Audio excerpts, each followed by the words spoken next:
Okay guys, a little bit more on the electrical issues in the 66 Dodge A100. I was able to print out a couple of schematics I found on the net after poking around for a while. And I'll put links in the description below if anybody needs these or wants to follow along. One schematic was kind of fuzzy, so it's not great. It's better than nothing, but this one is pretty darn good. I don't know what it's out of. It may be the factory service manual they didn't mention. But it's clear and it shows the color of the wiring, the gauge of the wire,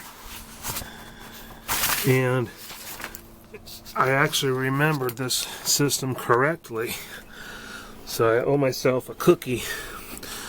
But there is supposed to be another leg connected to the same terminal that's going to the coil, like I thought. So when the engine is cranking over, instead of getting the reduced voltage, it's getting a full 12 volts to the coil until it starts.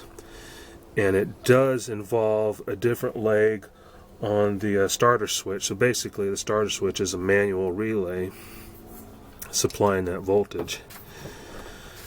So there should be two wires going to one side and just the one on the other. The reason the Valiant had two on each side, a total of four, was because the ignition source for the voltage regulator was also run off the ballast resistor. But that's because on the car, the ballast resistor is right next to the voltage regulator, so that just made sense.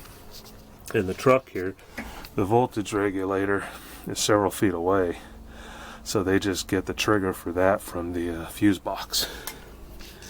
So we are missing something here. There should be another wire in here. And I still don't know about this really skinny gauge. So we're going to kind of check that now, because that's the one going to the coil. And on here they're saying it's a 14 gauge wire. And I don't have a wire gauge, but I got a couple of wire snippers here. And looking at this skinny wire that I was concerned about,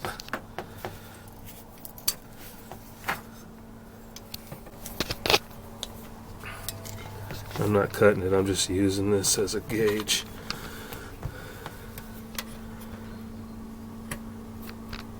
That is not a 14 gauge wire, because even the insulation is sliding in and out of the 14 gauge slot. And you know, the slot's actually supposed to be for the copper in the wire, not the insulation. So the insulated wire is still less than 14 gauges. But again, I'm back to that predicament of it really looks like a factory wire. Ignore that, that's just part of that crimp. But it goes into the factory loom here. So, did somebody rewrap it? And if they did, it was quite a while ago. That part's that part's rewrapped, so maybe it is.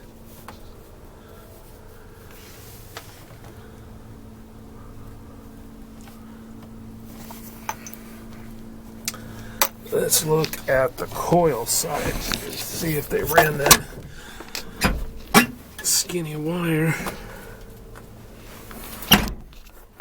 You gotta open the door to flip the seat up.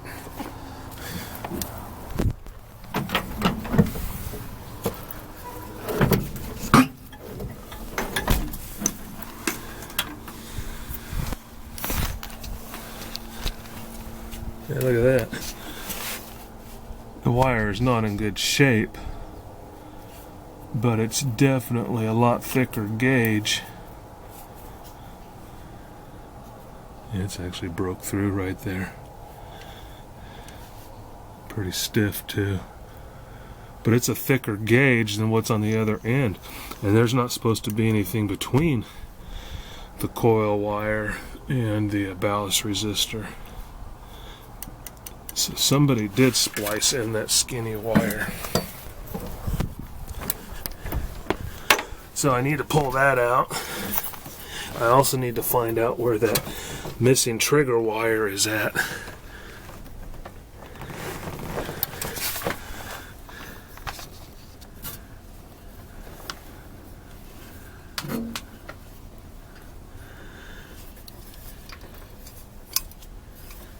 So, looks like I am going to have to sorry about the camera footage here. I'm going to have to unwrap this mess that somebody made here. And I am looking for a wire that should be coming off the ignition switch straight back here, and find out where this skinny wire is tapped into that coil wire. So I'm going to have to open this up. I won't bore you guys with that while I'm working on this. I'll just bring you back for some progress, or if I find anything interesting or find out what's going on. Yeah, look at this, guys. Didn't even get too far into cutting this stuff back. And look what I've uncovered already. Infamous butt connectors. And this large wire here. Whoa. Large wire slipped out of that butt connector, and that's the charge wire for the alternator, so this thing probably wasn't even charging. Obviously this was a long time ago. This is extremely old wrapping. This tape is just hard as a rock. Well, I'll keep tearing into it and bring it back. I guess at least it's not masking tape this time. The more I dig into this, the more butchery I find. Look at that. And that's not that original. This is the original bunch down here. Where my finger's at. I just uncovered 1, 2, 3, 4, 6 more butt connectors. And that big red one is just burnt to a crisp. I think that's my start relay. That would explain why I didn't have cranking power before. And it probably got thrilled when I was just working on it, and that's why it came back. But it's not even on all the way, and it's burnt to a crisp. The interesting thing is this is the wrong direction for this small coil wire. Because this wire goes down this way from the engine. So all this butchery really can't be involved with this, so there's got to be more butchery in here. So I may just have to end up undoing and unwrapping the whole rear section of this engine. It's also looking like they just spliced in random wiring, because these two wires down here, it looks like yellow and brown, they're both tapped into white wires. So those white wires can't be factory. And okay, yeah, that's weird. There's no white wires coming out of the harness, so that means those turn into something else somewhere else down the line. Yeah, I think I'm going to be unwrapping the whole rear end of this thing.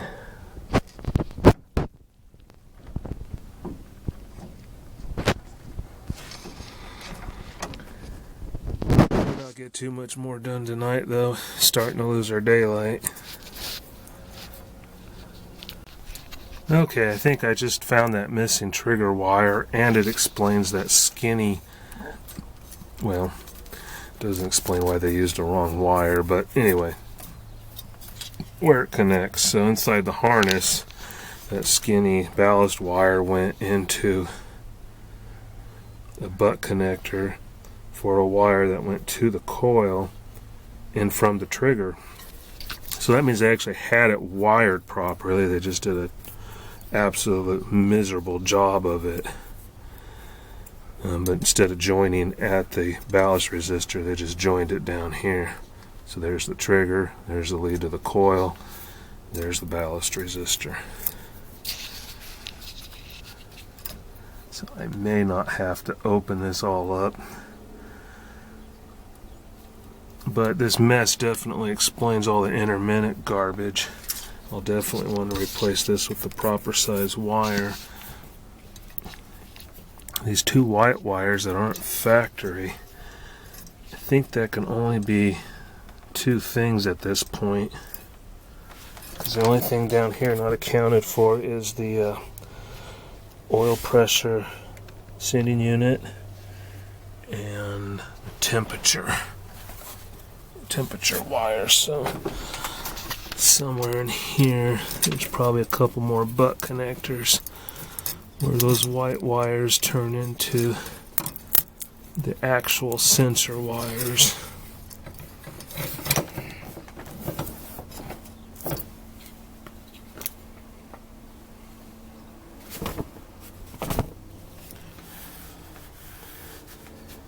But that's good, at least that explains why we were missing that trigger wire. So it is still here.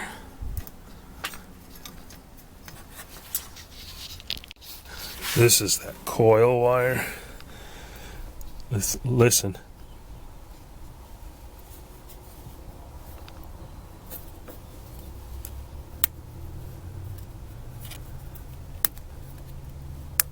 That's the insulation breaking.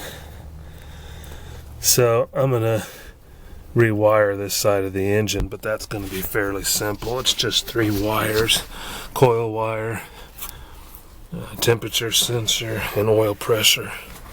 I'll just build a new loom back here and join it up here and then clean their disaster up. So at least I know what's going on back here, and I got a plan now.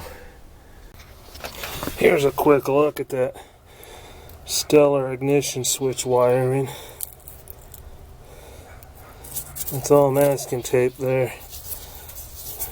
It's so dry, it's just flaking off. That's got to be about the worst tape in the world you can use. That stuff just wants to burn. You're basically wrapping your wires in paper. Every single one, too. And there couldn't have possibly been any reason to hack into every single ignition wire like that. Yeah, even that lone one. Jeez. I'd say Mr. Pete's Hammer and Chisel Mechanic Bubba had his way with this truck.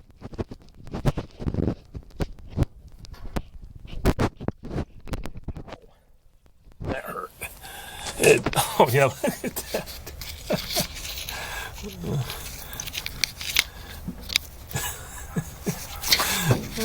This is plugged into the fuse box. They got wire coiled all around that. Trying to improve their magnetic flux or something. Wow. I noticed this in the footage the other day when I was editing it. A couple wires that don't even go to anything.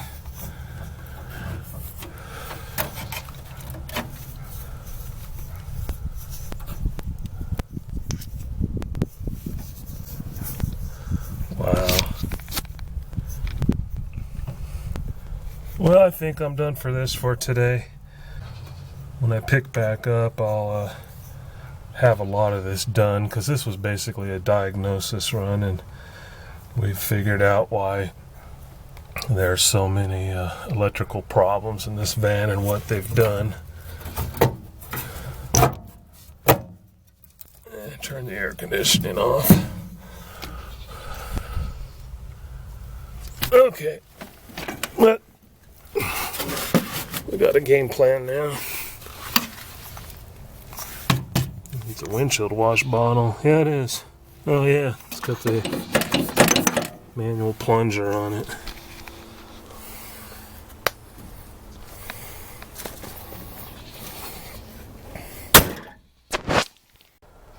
Okay, here's a status update.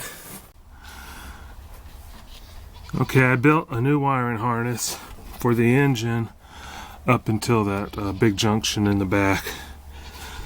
So I replaced all the wires for the coil, temperature sending unit, oil sending unit.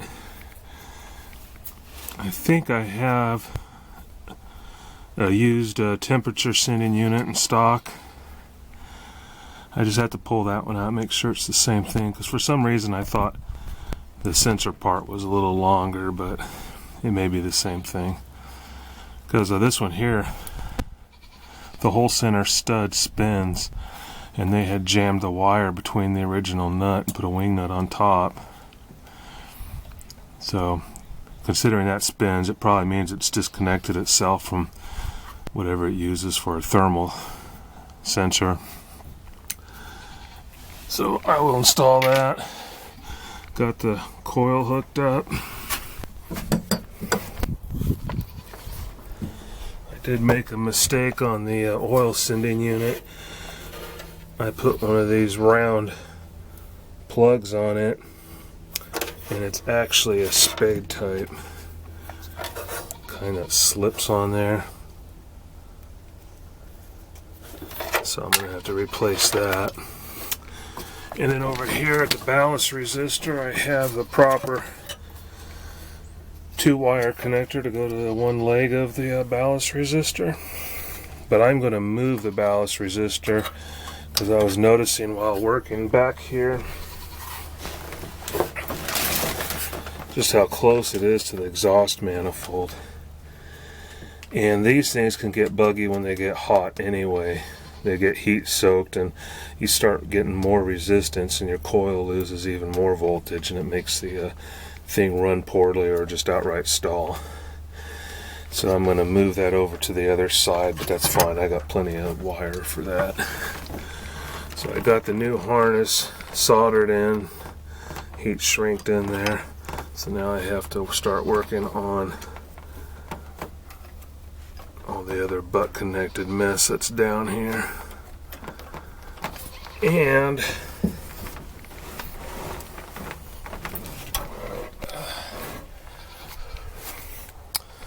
let's see.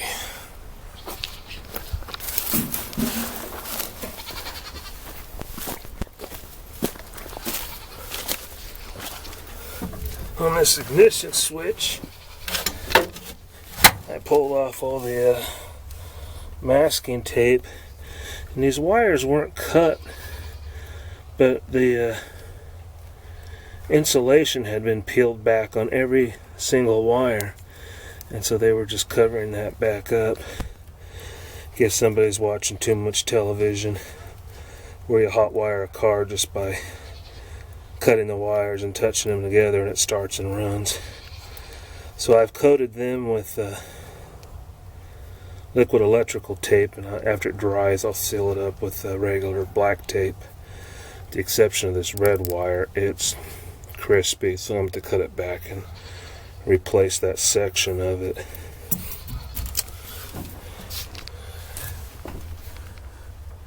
In a nice turn of events, found out that the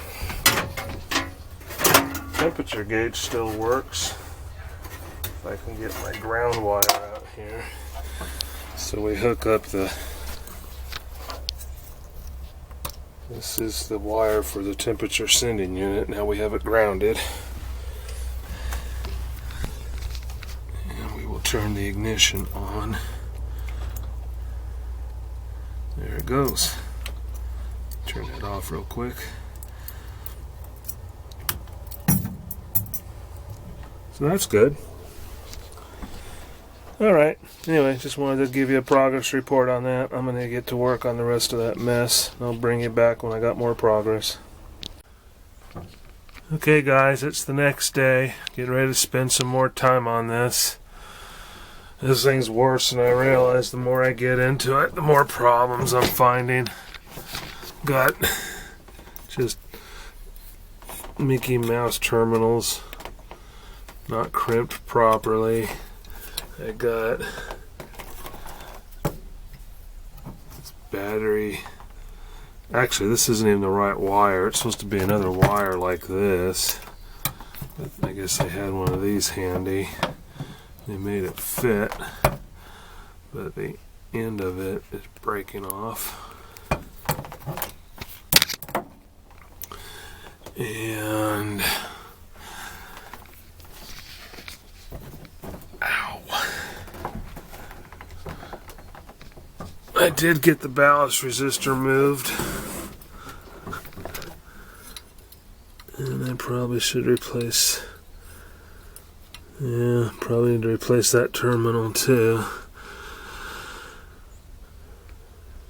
I have some of this wiring repair done, and like I mentioned in the last clip, I already got the new harness installed, and I did repair the oil pressure sending unit, so I got the right connector on there now. And that temperature sensor I had is the correct one, so I've got that installed. Just need to get a nut for it. Either find a nut or try to see if I can get that one to come off. Like I said, the whole stud is spinning. Then in other news,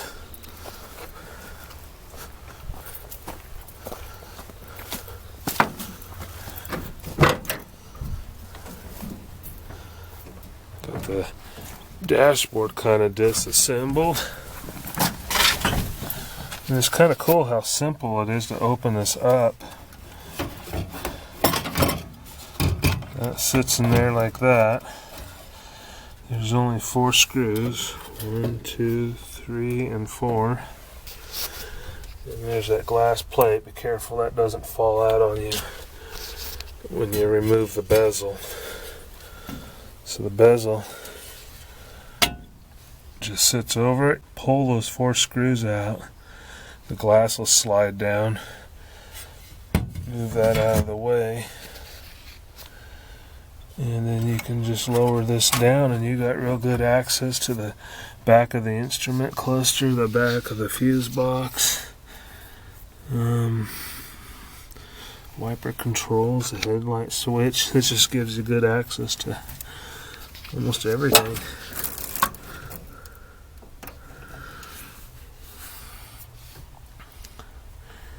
I am noticing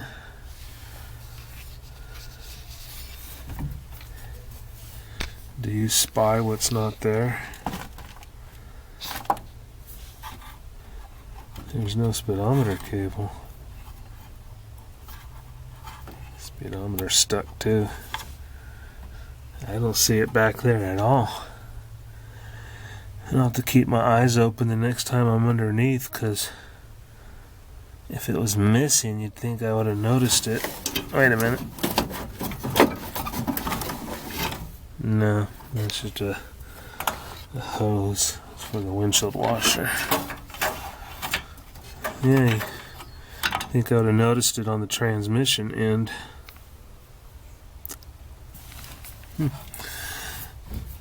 The bulb for the right side turn signal was not plugged in its socket. The bulb for the oil pressure was burned out. I do have a replacement for that.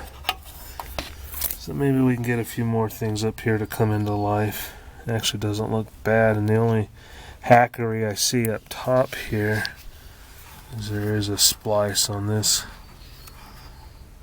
wire for the fuel gauge, and it looks okay, so I'll leave that alone.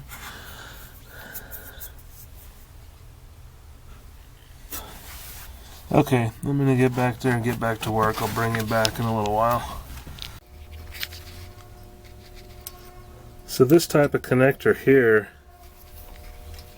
uses this. You just slide it in there and then you tighten that bolt up. What they had on there, this is what they had on there. It was too big, so they just folded one of the tabs back, slid it in there, and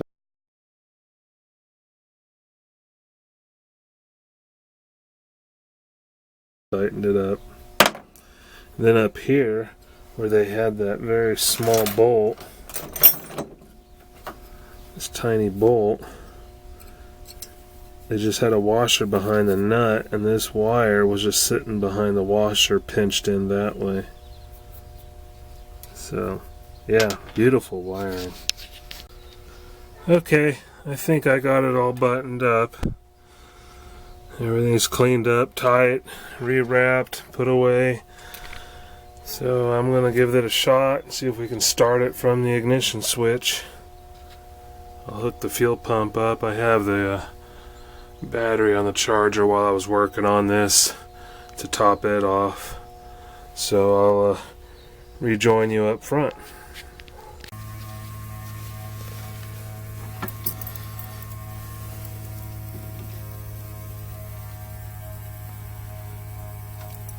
The alternator gauge is working.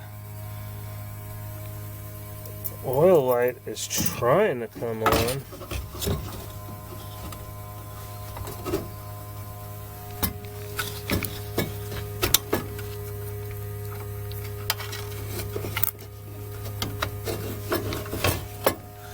I wonder if this thing needs to be bolted to be grounded. And let me start.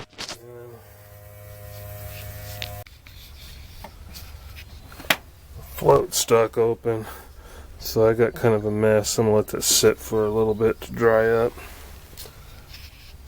So look at this. You know, I told you that one bulb was out of the socket, so I plugged it back in for the right turn signal. So I turn it on.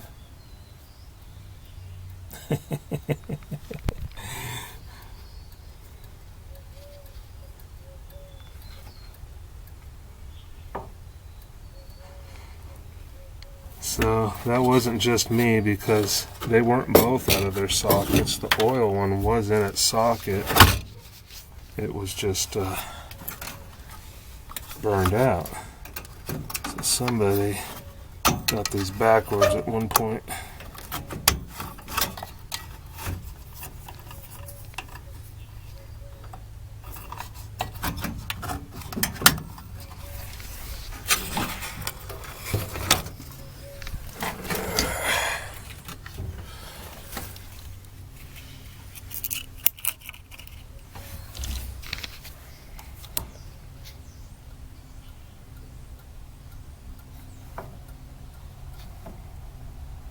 Oh, that's weird.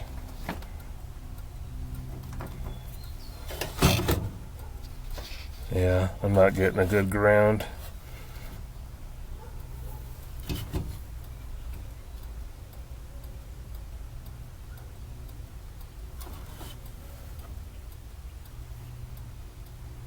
So I have turn signals. The oil light should be on because I got the ignition in the on position. So either that bulb is bad as well, or we got another problem.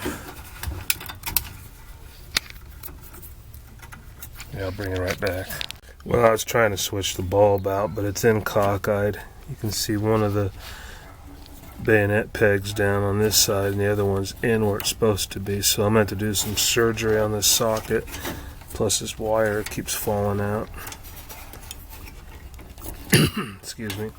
Although we're not going to worry about that right now. Let's see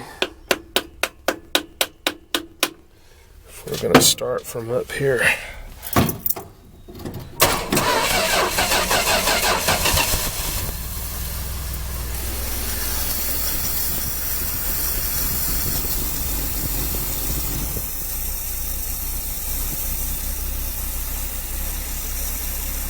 gosh, she's starting and running on her own.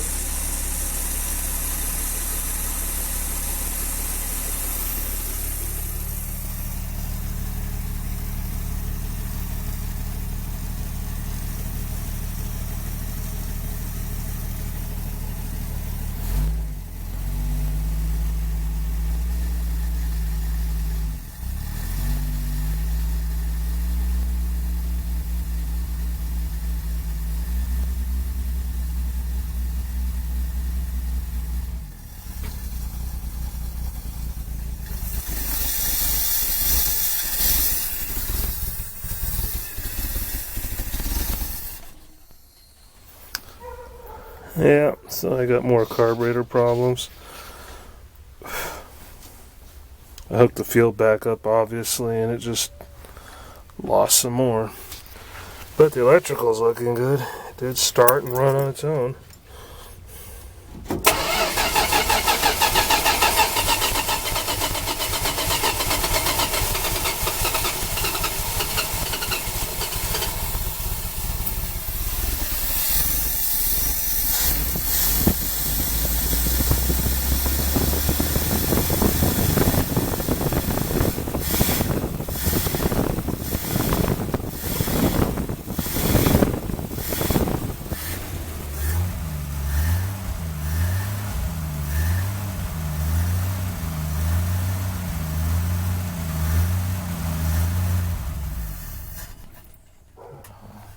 Out of gas.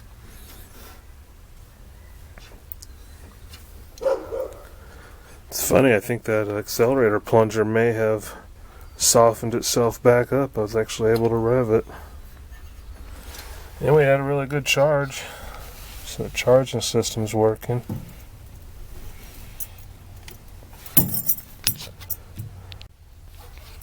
Okay, I got the bulb out. I think I'm dealing with two problems on this oil light, though.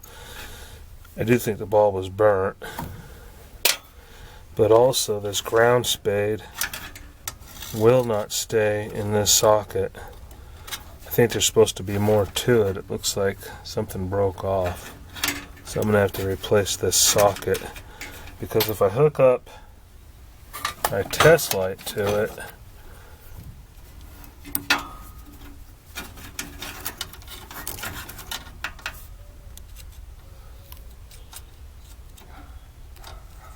we're getting power.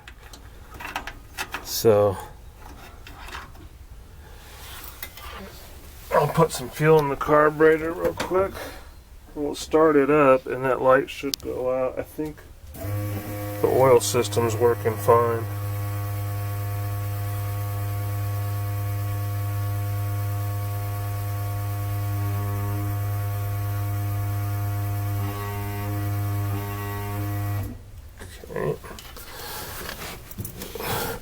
Once it gets some oil pressure, that light should go out.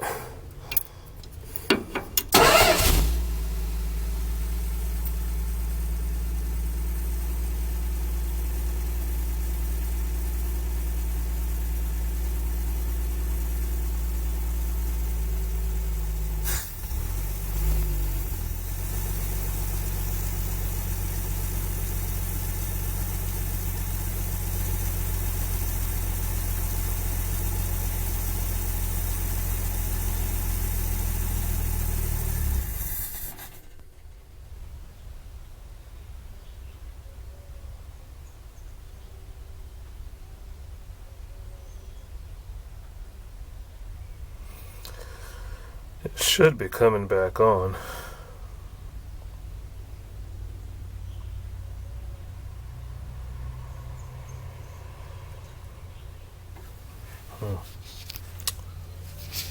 There we go. I guess that switch is just slow, but yeah, it's working.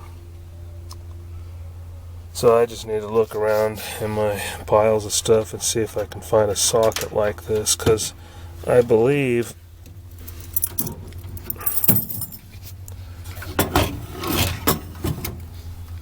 the holes are pretty standard, so finding one to fit that won't be a problem. The problem will be is this is a 2-wire socket, and most dash lights, like the rest of these, are just one. they use the body as the ground. But this is different because it gets a constant hot and the ground is fed from that oil pressure switch. So I need to find a 2-wire socket.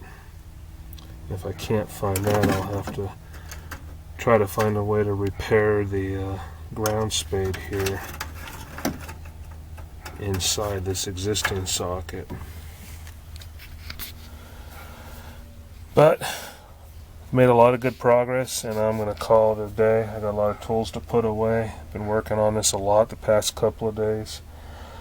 Should be wrapping up on the electrical pretty soon. I just want to finish a few things up here, and then we'll hit the carburetor up, and then at that point it should be able to move on its own power.